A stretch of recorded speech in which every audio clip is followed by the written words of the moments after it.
Le handicap de porter une forte dette, c'est qu'en effet, quand vous reprenez l'entreprise, vous allez être confronté à un certain nombre de problèmes.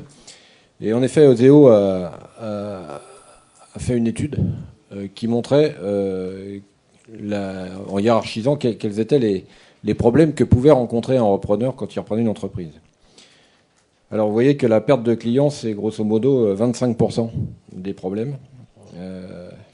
Pardon, oui. Pascal, pour être plus précis, quand on dit 25%, je vais dire les choses autrement. Un repreneur sur 4 a perdu un client ou un fournisseur important dans la foulée de la reprise de son entreprise. On voit que l'appareil productif inadéquat, ça veut dire quoi? Ça veut dire qu'il faut réinvestir.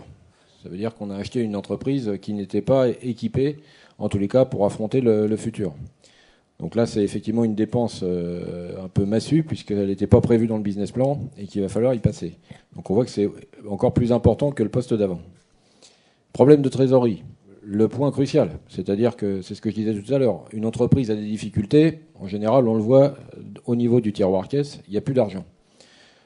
Évidemment, il y a des solutions pour pallier ce type de problème, notamment si vous avez un poste client de qualité, vous allez pouvoir aller le mobiliser. Mais ça, je dirais que c'est la soupape de sécurité. Mais il ne faut pas l'intégrer au départ dans le montage. Il ne faut pas intégrer le fait que oui, je vais pouvoir aller mobiliser mon poste client, donc je peux me mettre le couteau sur la gorge. Non, parce qu'une fois que vous avez utilisé la cartouche, après, il n'y en a plus.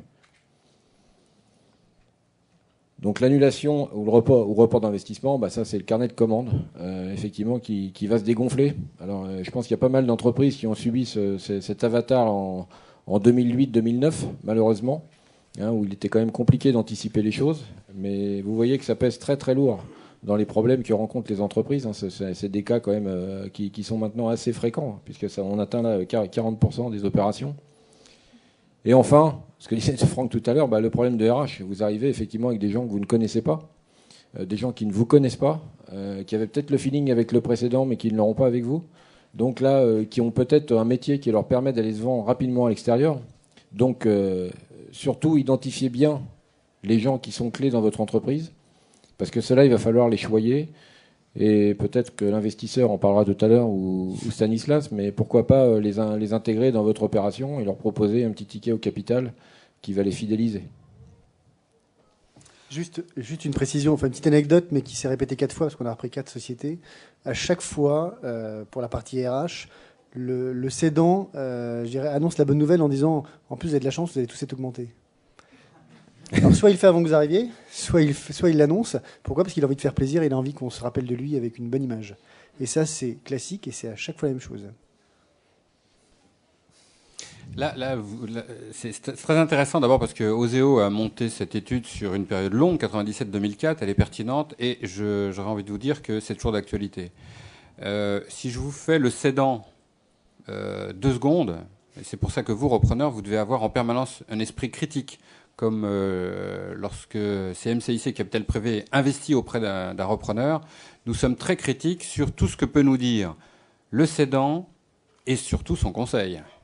C'est-à-dire, en clair, je vous l'ai fait différemment, dans l'autre sens, c'est-à-dire que dans mon entreprise, les clients sont tous de très anciens clients, depuis 15 ans, les fournisseurs, idem, donc ils ne risquent pas de partir du jour au lendemain, que l'appareil productif est au top, puisque nous sommes leaders du presse-purée, que la trésorerie est pléthorique et qu'il n'y a jamais d'à-coup, mais je ne peux pas vous communiquer les 24 derniers mois parce qu'on ne se connaît pas assez, mais sinon je vous le dis, et qu'enfin, tous mes collaborateurs sont en or et vous adoreront dès que vous aurez acheté mon entreprise. Voilà. Vous avez là un peu le package classique, c'est-à-dire ce qu'on est habitué à voir auprès des cédants qui auront évidemment fort à faire, et en tout cas c'est leur intérêt premier, de valoriser l'entreprise qu'ils mettent sur le marché. Parce que vendre son entreprise, on le fait généralement qu'une fois, donc il ne faut pas se tromper. Et puis, grande va être leur tentation de vous dire que des repreneurs comme vous, il y en a 5-6, donc il ne faudra pas rentrer trop dans le détail de la trésorerie. Si, il faut rentrer quand même dans le détail de la trésorerie, monsieur. Parce que si vous voulez mon argent, il faudrait que je sache ce que j'achète. Alors, bien entendu, on voit qu'il y a quelques écueils à éviter, ou en tous les cas à anticiper. N'oubliez pas non plus que lorsque vous allez faire ce type d'opération, vous allez vous comparer à vos concurrents sur un marché donné, qu'à partir du moment où vous montez une opération de type LBO avec une dette à rembourser, vous chargez le sac à dos Et si vous courez un 100 mètres avec un sac à dos chargé avec des pierres, vous allez vous rendre compte que votre petit copain d'à côté, même si quelque part il est un petit peu moins bon que vous, mais il va aller plus vite que vous. Donc sachez que vous avez ce handicap au départ, qui est vous avez la pression de la dette, d'où l'importance de bien la calibrer pour ne pas qu'elle pèse trop et qu'elle vous empêche d'être un bon compétiteur. Parce que les marges de manœuvre vont se réduire. Il faut toujours avoir ça en tête quand vous montez vos business plans.